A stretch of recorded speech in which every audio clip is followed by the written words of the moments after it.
A Chinese national involved in a major cement project in Magunje died on Monday after being struck by lightning under unusual circumstances, despite clear weather conditions at this time. Sarabina mashoko kuda panguva ino chinzi lightning panguva ino yoya ichiuraya muchina awo in Magunje in broad daylight. Ndolivo subscribe wala on the bell icon.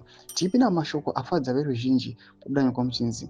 The incident occurred shortly after a visit to the YTSccc cement plant site by Industry and Commerce Minister Mariam Jombo.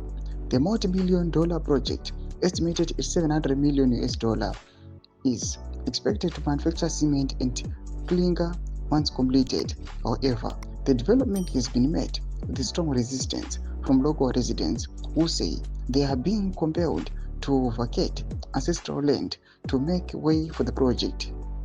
Human rights activist Farai Magu said the lightning strike was particularly alarming as there was no sign of a storm. He claimed the sky was clear when the incident happened.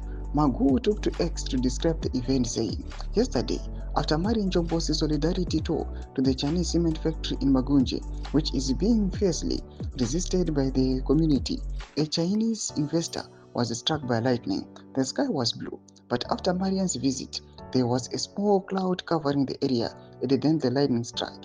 He added that the victim was rushed to Magunje Hospital before being referred to Karoi Hospital, where he later died. He was initially taken to Magunje Hospital, where he was transferred to Karoi, where he died, Magu said. Magu further noted that locals are raising serious concerns about the location of the cement plant, arguing that it is too close to the community dam. Despite these objections, he said authorities remain determined to proceed with the project. The Magunje community is complaining that the cement project is too close to the community dam, but the political leadership is insisting that the project will go ahead despite the community's resistance. Ndomashiko anokuda panguva ile muri Zimbabwe podze mafunguro echimoti kuti aiwa kustraikiwa nemheni kwaitwa muchina uyu. Pina comment section medu muzamafunguro enyu, subscribe or like, hit on the bell icon.